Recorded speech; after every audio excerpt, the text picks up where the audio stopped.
maintenant laisser la parole pendant 5 minutes à Mathieu Delaby, que vous avez aperçu tout à l'heure. Mathieu Delaby, qui est chef de service adjoint mobilisation et accompagnement des entreprises et des territoires à l'OFB et qui vient nous présenter une initiative qui s'appelle Entreprises engagées pour la nature.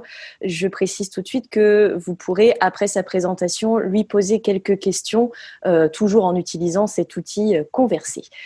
Mathieu Delaby, la parole est à vous. Je vous laisse 5 minutes et je vous couperai si c'est trop long.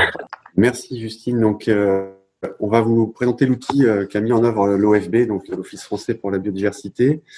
Cet outil s'appelle Entreprises engagées pour la nature et il a vocation à répondre à toute entreprise qui cherche à se mobiliser en faveur de la biodiversité.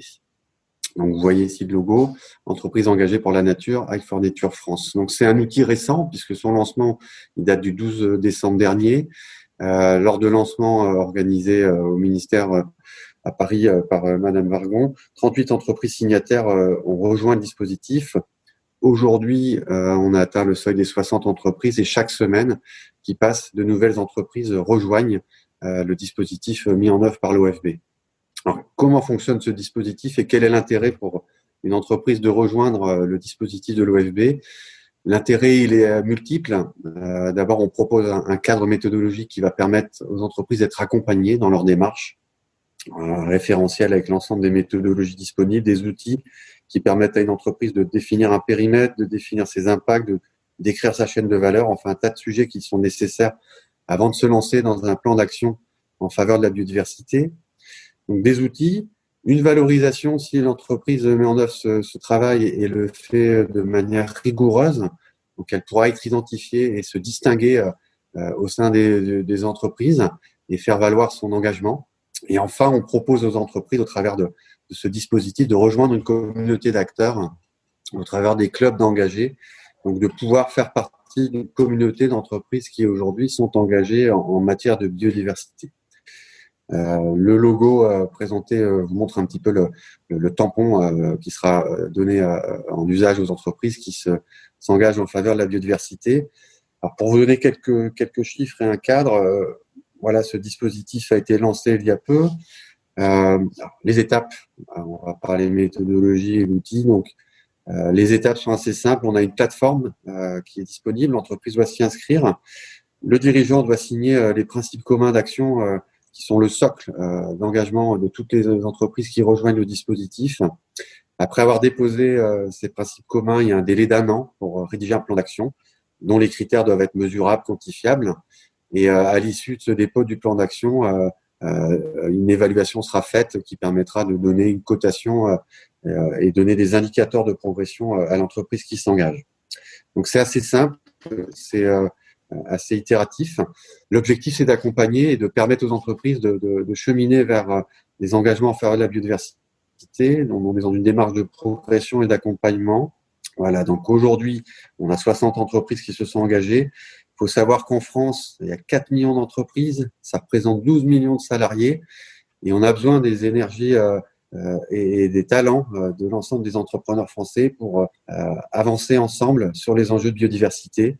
Et le pari est d'offrir ces capacités d'accompagnement à tout type de structure, quelle que soit sa taille, quel que soit son secteur d'activité.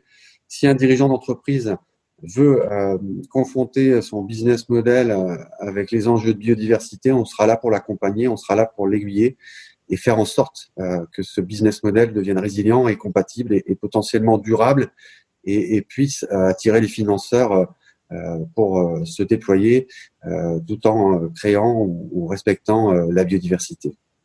Voilà, vous avez ici tous les liens qui vous permettent d'accéder à des différentes informations. Nous sommes disponibles pour répondre à vos questions. Et en Bretagne, si vous souhaitez avoir des informations, il faut contacter mon collègue Olivier Musard. Voilà ici les coordonnées d'Olivier. C'est notre référent au sein de la direction régionale Bretagne de l'Office français de la biodiversité. Olivier qui sera là pour vous accompagner dans vos démarches si vous êtes sur le territoire de la région Bretagne. Voilà, merci pour votre attention. Merci beaucoup Mathieu. Et alors je ne sais pas si Olivier Musard a la caméra d'allumer, mais peut-être qu'il peut se manifester pour qu'on l'identifie si des entreprises veulent repérer qui il est. Est-ce que vous êtes là, Olivier ? Oui, j'ai allumé ma caméra, ouais.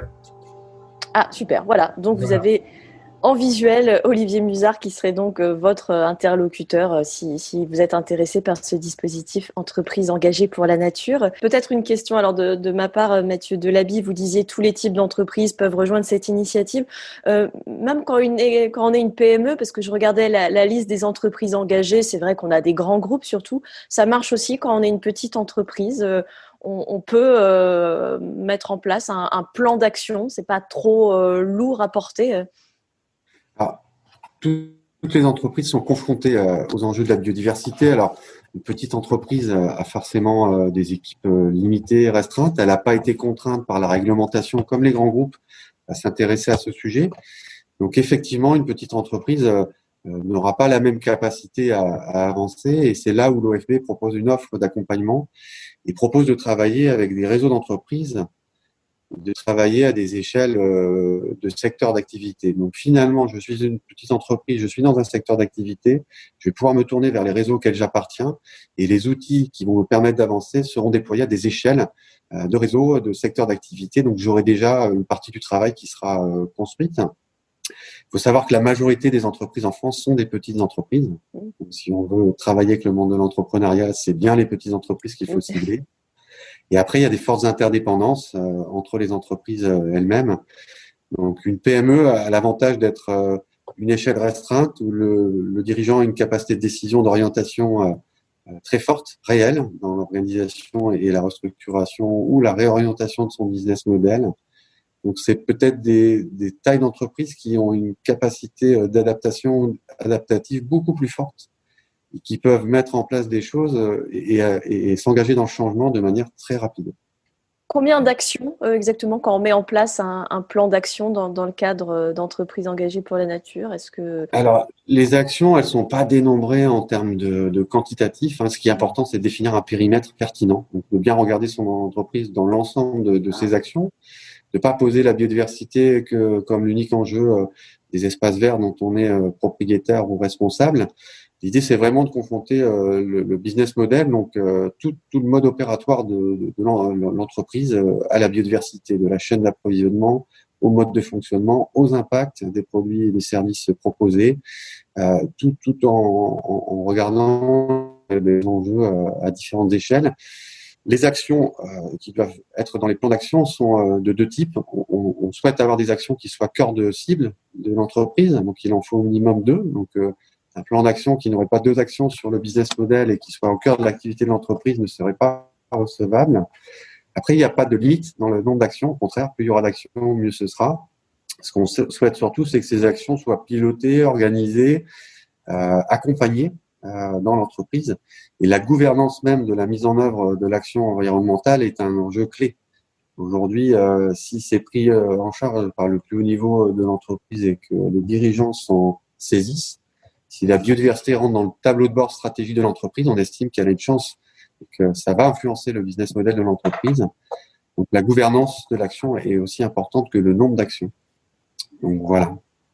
Merci beaucoup pour ces précisions. Est-ce qu'il y a déjà des questions, Marine, qu'on pourrait renvoyer à nos invités?